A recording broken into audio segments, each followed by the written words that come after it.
मित्रांनो, 25 मार्च 2026चा हा एक महत्त्वपूर्ण असा शासनाचा निर्णय आहे. यामध्ये शासनाने काय निर्णय घेतलेला आहे, तर बघा, केरोसिन वितरण करण्याबाबतचा शासनाचा हा निर्णय आहे. हे केरोसिन जे आहे ते आता रेशन कार्डवर वितरण करण्यासाठी शासनानं महत्त्वपूर्ण असा हा निर्णय घेतलेला आहे. तर हा शासनाने निर्णय का घेतलेला आहे, आपण या व्हिडिओच्या माध्यमातून समजावून घेणार आहोत. सर्वप्रथम आपण यामागची पार्श्वभूमी काय आहे ती समजावून घेऊया. बघा, महाराष्ट्र राज्यामध्ये गेल्या काही वर्षापासून पंतप्रधान उज्ज्वला योजना आणि इतर योजनेद्वारे एल-पी-जी गॅस कनेक्शन मोठ्या प्रमाणावर वितरित करण्यात आलेले आहेत आणि त्यानुसार गॅस कनेक्शन असणाऱ्या कुटुंबांना केरोसिन वितरण न करण्याबाबत माननीय मुंबई उच्च न्यायालयाच्या नागपूर खंडपीठाने जनहित याचिका याद्वारे काही आदेश दिले होते आणि त्यामुळे राज्यभरामध्ये केरोसिनचे अत्यंत मर्यादित स्वरूपामध्ये वितरण करण्यात येते.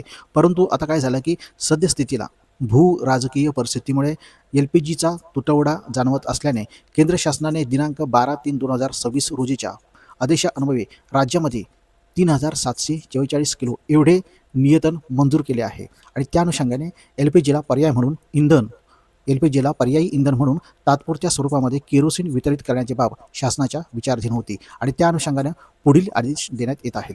म्हणजे शासनाने आता काय केलेलं आहे, तर सद्यस्थितीला एल-पी-जीचा पुरवठा बघितला तर काय आहे, याचा हा तुटवडा जाणवत आहे आणि त्यासाठी शासनाने आता काय केलेलं आहे, काही कालावधीसाठी शासनाने काय केलेलं आहे, केरोसिनचं वाटप आहे ते रेशन कार्डद्वारे पुन्हा सुरू केलेलं आहे. तर आपण आता हे वाटप कशा पद्धतीने केले जाणार आहे ते पहिल्यांदा समजावून घेऊया. बघा, शासनाचा हा आदेश आहे. यामध्ये शासनाने काय म्हटलेलं आहे, तर महाराष्ट्राचे केरोसिन वाटप याबाबतचे शासनानं आदेश देण्यात आलेले आहेत. तर यामध्ये आदेशामध्ये शासनानं काय म्हटलेलं आहे ते आपण पाहूया. बघा, एकूण एकूण वाटप किती आहे, तर केंद्र शासनाने महाराष्ट्राला तिला किती, तर बघा 3,744 किलो लिटर म्हणजेच 37,44,000 एवढं केरोसिन आहे. केरोसिनचं वाटप राज्यासाठी केले जाणार आहे आणि यासाठी काय केलेलं आहे त्यांनी, प्रति लाभार्थी प्रति कुटुंब किती, म्हणजेच प्रति कुटुंब प्रति शिधापत्रिकेसाठी 3 लिटर एवढं केरोसिन हे दिलं जाणार आहे. ते लाभार्थी कुटुंब कोणकोणते आहेत, तर बघा, AAY आणि PHH शिधापत्रिकाधारकांना केरोसिन वितरणास प्राधान्य दिलं जाणार आहे. याशिवाय दुसरं कोणतं दिलं जाणार आहे, तर बघा, केरोसिन विक्रीस मिळत असलेल्या प्रतिसादाचा विचार करून केरोसिन उपलब्धतेनुसार श्वेतपत्रिकाधारक देखील या केरोसिन वितरण मिळण्यास पात्र असणार आहेत. म्हणजेच याला जर का कशा पद्धतीने लोकांचा प्रतिसाद मिळतो त्यानुसार काय आहे, तर श्वेतपत्रिकाधारक म्हणजे जे व्हाईट कार्ड आहे त्यांना देखील हे केरोसिन मिळणार आहे. याशिवाय ज्या कुटुंबाकडे शिधापत्रिका नाही असे कुटुंब देखील केरोसिन उपलब्धतेनुसार केरोसिन वितरणास पात्र असणार आहेत. म्हणजेच काय आहे, तर ज्या कुटुंबाकडे शिधापत्रिका नाहीत अशांना देखील हे केरोसिन मिळणार आहे. त्यांसाठी त्यांना ग्रामपंचायत रहिवासी दाखला हा पुरावाग्राह्य धरला जाणार आहे. त्याशिवाय स्थलांतरित मजूर देखील केरोसिन उपलब्धतेनुसार केरोसिन वितरणास पात्र असणार आहेत. केंद्र आणि राज्य शासनाच्या ओळखपत्राचा पुरावा यासाठी त्यांना ग्राह्य धरला जाणार आहे. त्यामध्ये वितरणाचा कालावधी किती असणार आहे, तर बघा, केरोसिन वितरण मार्च 2026 मध्ये करायचे आहे. वाटपाचा दिनांक आहे 45 दिवसांमध्ये संपूर्ण उचल पूर्ण करणे बंधनकारक असणार आहे. न उचललेल्या केरोसिनचे पुढील हस्तांतरण कॅरी फॉरवर्ड हे केले जाणार नाही. मध्ये वितरण साखळी आणि कार्यपद्धती कशा पद्धतीने असणार आहे, तर बघा, सरकारी तेल कंपन्या OMC वितरक हे डिस्ट्रीब्युटर असणार आहेत. ज्यामध्ये वितरकांनी काय करायचं आहे, तर संबंधित जिल्ह्यातील निर्धारित केलेल्या तेल कंपन्यांच्या जवळील केरोसिन डेपोमधून जिल्हानिहाय वाटपानुसार निश्चित केलेले केरोसिन उचलायचे आहे आणि या उचलीसाठी आवश्यक ते रिलीज ऑर्डर संबंधित जिल्हाधिकारी कार्यालयाकडून घ्यायचे आहे आणि केरोसिन वाहतूक योग्य परवानाधारक वाहनाद्वारे हे केरोसिन उचलायचं आहे. आता दुसरं आहे ते वितरक किंवा डिस्ट्रीब्युटर, ते किरकोळ केरोसिन परवानाधारक म्हणजेच रास्त दुकानदार. वितरकाने काय करायचं आहे, तर उचललेले केरोसिन आहे ते जिल्हा पुरवठा अधिकारी यांच्या मार्गदर्शनाखाली संबंधित रास्त दुकानदार, प्राइस शॉप अर्थात FPS व किरकोळ केरोसिन परवानाधारक यांना तालुका स्तरावर हे वितरण करायचे आहे. आता लाभार्थ्यांना कशा पद्धतीने हे वितरण केलं जाणार आहे, तर बघा, आता लाभार्थ्यांना यामध्ये कशा पद्धतीने वितरण केलं जाणार आहे, तर बघा, रास्तभाव दुकानदार व किरकोळ केरोसिन परवानाधारक यांनी शिधापत्रिकाधारक नसलेल्या लाभार्थ्यांना प्रति कुटुंब 3 लिटर प्रमाणे केरोसिन वाटप करावे. एखाद्या गावामध्ये केरोसिन विक्रेता उपलब्ध न झाल्यास सदर गावातील रहिवाशांना नजीकच्या गावातून केरोसिन उपलब्ध करून देण्यात यावे. केरोसिन परवानाधारक रास्तभाव दुकानदार यांनी केरोसिन साठा वितरण यांची नोंदी भौतिक नोंदवहीत ऑफलाईन ठेवाव्यात. सदर नोंदवह्या अद्ययावत ठेवण्यात याव्यात. आता हे केरोसिनचे दर कशा पद्धतीने असणार आहे, तर बघा, केरोसिन वाहतूक दरात तसेच किरकोळ विक्रेत्याच्या कमिशनमध्ये सुधारणा करण्याची बाब शासन स्तरावर विचाराधीन असून त्या अनुषंगाने केरोसिन दराबाबत स्वतंत्ररित्या आदेश निर्गमित करण्यात येतील. म्हणजे सद्यस्थितीला काय आहे, तर यासाठी शासन काय करणार आहे, दराबाबतचे जे आदेश आहे ते वेगळं परिपत्रक काढून काय आहे ते शासन दर हे निश्चित केलं जाणार आहेत.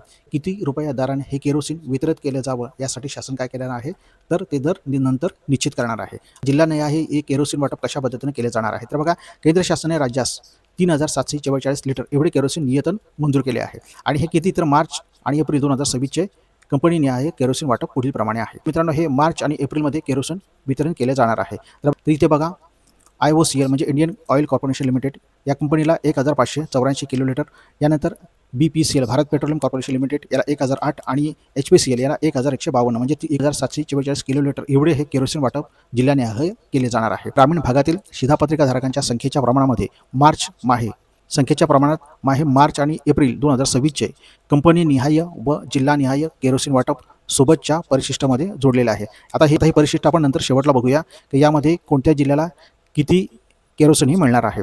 आता यासाठी काही शासनानं काय केलं आहे, सूचना देखील दिलेल्या आहेत की तेल कंपन्यांना काही सूचना दिलेल्या आहेत.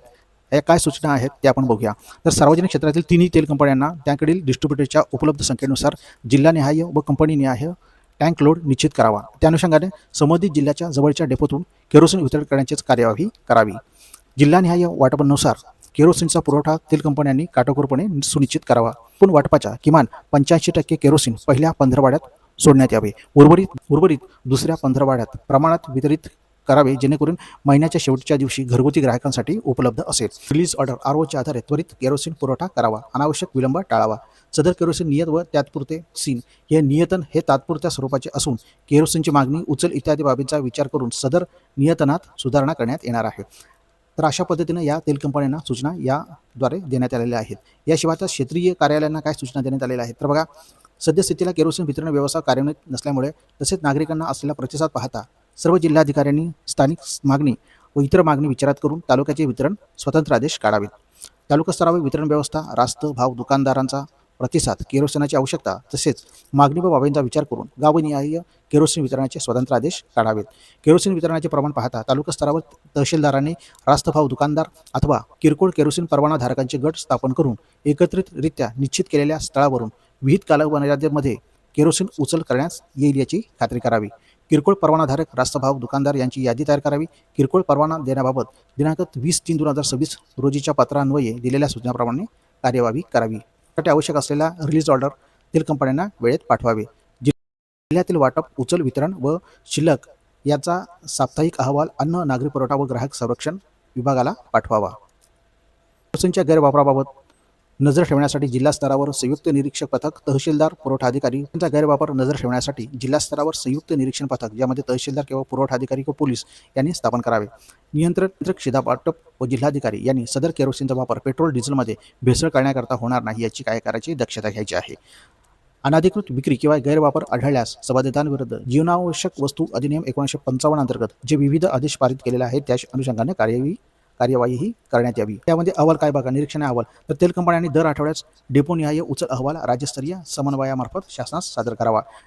शिधावाटप व जिल्हाधिकारी यांनी काय करायचं आहे तर दर आठवड्याला जिल्ह्यातील वितरण स्थितीचा अहवाल, म्हणजे ज्यामध्ये उचलेचे प्रमाण, वितरित प्रमाण, शिल्लक किती, अडचणी काय आहेत हे विभागाला काय करायचं आहे ते पाठवायचं आहे. तर अशा पद्धतीने मित्रांनो हा 25 मार्च 2026चा शासन निर्णय आहे, ज्याद्वारे शासनाने हे आदेश दिलेले आहेत. आता आपण काय करूया की बघूया की कोणत्या जिल्ह्याला किती पद्धतीने किती प्रमाणामध्ये हे वाटप केलं जाणार आहे. तर बघा, आता इथे अहिल्यानगर या जिल्ह्यासाठी 216 किलो लिटर आहे. म्हणजेच आवश्यक टँकरची क्षमता किती आहे तर 18 एवढी टँकर इथे लागणार आहेत. याशिवाय अकोलासाठी 72 किलो लिटर आहे. नंतर 6 टँकर आहेत. टँकरांची संख्या इथे लागणार आहे. अमरावतीसाठी 108 आहेत. इथे एकूण 9 टँकर लागणार आहेत त्यांना. आणि बीडसाठी 120 किलो लिटर, यासाठी 10 टँकर लागणार आहेत त्यांना. भंडारासाठी 60 किलो लिटर, बुलढाणासाठी 132, चंद्रपूर 96, छत्रपती संभाजीनगर 144 किलो लिटर, धाराशिवसाठी 84 किलो लिटर आणि 7 टँकर इथं आवश्यक असणार आहेत. धुळ्यासाठी इथे किती आहेत तर बघा 72 आणि 6 टँकर इथे आवश्यक आहेत. नंतर परिमंडळ वडाळा इथे नाही आहे. नंतर परिमंडळ ठाणे इथे सुद्धा काही नाही आहे. म्हणजे लक्षात घ्या तुम्ही, हे वितरण आहे ते फक्त ग्रामीण भागामध्ये सद्यस्थितीला केलं जाणार आहे. शहरी भागामध्ये हे वितरण नाही आहे. आता गडचिरोली बघा तर 48 किलो लिटर म्हणजे 4 टँकर इथं आवश्यक असणार आहेत. गोंदिया 60 म्हणजे इथे 5 टँकर आवश्यक असणार आहेत. हिंगोलीसाठी 60. नंतर जळगावसाठी आहेत 156 किलो लिटर, जालनासाठी 108, कोल्हापूरसाठी किती आहेत तर 156. नंतर लातूरसाठी किती आहेत तर बघा 108 किलो लिटर म्हणजे 9 टँकर लागणार आहेत. नंतर नागपूर ग्रामीणसाठी 120 किलो लिटर म्हणजे 10 टँकर लागणार आहेत. नागपूर शहर, कार्य शहरी भागासाठी नाही त्याच्यामुळे इथं काय नाही आहे. नंतर नांदेडसाठी किती आहे तर 156 किलो लिटर म्हणजे 13 टँकर इथं आवश्यक असणार आहेत. नंदुरबारसाठी 60 आहे, 60 किलो लिटर आणि इथे किती तर 5 टँकर आवश्यक आहेत. त्यानंतर नाशिकसाठी 228, 19 टँकर. नंतर पालघरसाठी 84, नंतर परभणीसाठी 72, नंतर पुणे ग्रामीणसाठी 204 आहे. पुणे शहरसाठी नाही आहे. नंतर रायगडसाठी 120, रत्नागिरी 84, सांगली 132, म्हणजे 132 म्हणजे 11 इथे टँकरला आवश्यक असणार आहेत. त्यानंतर सातारासाठी 144 किलोमीटर म्हणजे 12. नंतर सिंधुदुर्ग 60, सोलापूर ग्रामीण इथे दिलेला आहे 132, सोलापूर शहर 12, ठाणे ग्रामीण 48, नंतर वर्धासाठी 72 किलोमीटर आणि वाशिम 72 आणि यवतमाळ 144 लिटर. या अशा पद्धतीनं म्हणजे 3744 किलोमीटर एवढं हे लागणार आहे. आणि एकूण किती तर टोटल बघायला गेलं तर आपण 312 टँकर हे लागणार आहेत ह्या सगळ्या जिल्ह्यांसाठी. यावरून मित्रांनो एक लक्षात येतं की फक्त सद्यस्थितीला हे केरोसिनचे वाटप आहे ते फक्त आणि फक्त ग्रामीण भागासाठीच आहे. म्हणजे ग्रामीण भागामध्ये हे केरोसिनचे वाटप जे आहे ते मार्च आणि एप्रिल महिन्यामध्ये हे केलं जाणार आहे. आणि जे वाटप कुठे केले जाणार आहे? रेशन कार्डद्वारे केले जाणार आहे. रेशन एक लक्षात घ्या, सगळ्या रेशन कार्ड धारकांना हे वाटप केलं जाणार आहे. तर मित्रांनो, अशा पद्धतीने हा महत्त्वपूर्ण असा शासन निर्णय आहे. हा व्हिडिओ जर का तुम्हाला आवडला तर जास्तीत जास्त लोकांपर्यंत शेअर करा. तर खाली डिस्क्रिप्शनमध्ये तुम्हाला ह्या शासन निर्णयाची PDF सुद्धा मी दिलेला आहे. तिथून जाऊन तुम्ही ही डाउनलोड करून पाहू शकता.